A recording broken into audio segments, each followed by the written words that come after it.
Welcome to Study Loop. In this problem, we have a truck that's lifting this a boulder that's resting on a platform here.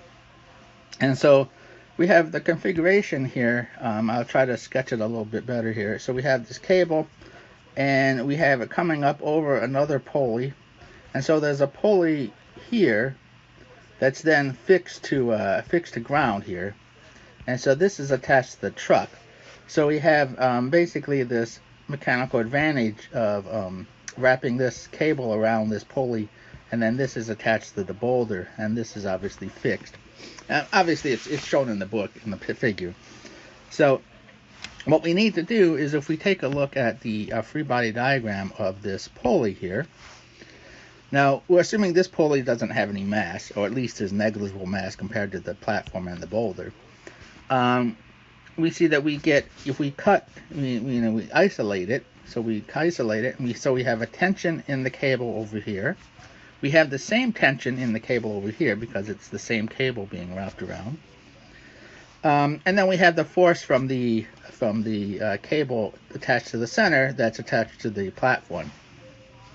So that tells us that 2t minus F equals 0, and again, because we assume that the mass of this was negligible. We also know just from kinematics that this is kind of like a wheel rolling, so at any instant this point is fixed. This point is accelerating with an amount of the same as the truck, which means that this point in the center is accelerating with half that amount. So the acceleration of this pulley is half the acceleration of the truck, and the acceleration of the truck was given as 1 meters per second squared. So acceleration, the pulley is moving up at half a meter per second squared with an acceleration. And again, we assume the mass was 0, but so that doesn't come into account here, but it does come into account because the boulder is also moving up at that rate. So if we look at the boulder, again, we've cut the cable from the pulley here, and then we just have the force from it, and then we have the weight of the boulder plus the platform, and then it is also accelerating. So we have F minus WB minus WP equals the mass of the boulder plus the mass of the platform times the acceleration of those things. Now, what we can do is, essentially what we do is just add this equation and this equation. So we add these two and F drops out. So we get rid of F, this internal load here in this portion of this cable attaching the pulley to the platform.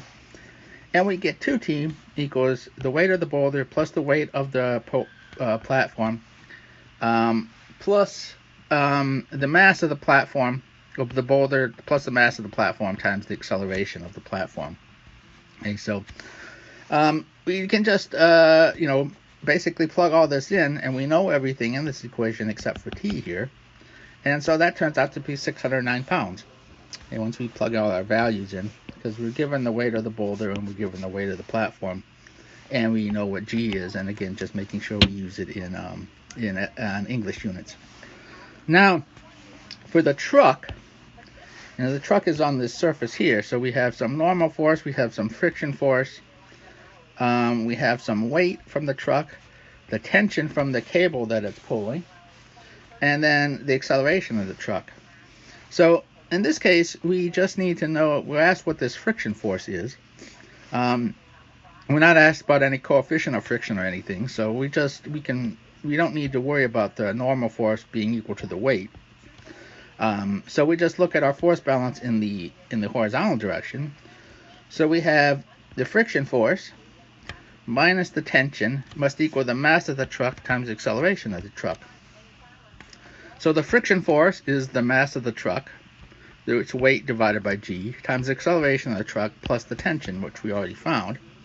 And so we plug everything in there, and we get that is 765 pounds.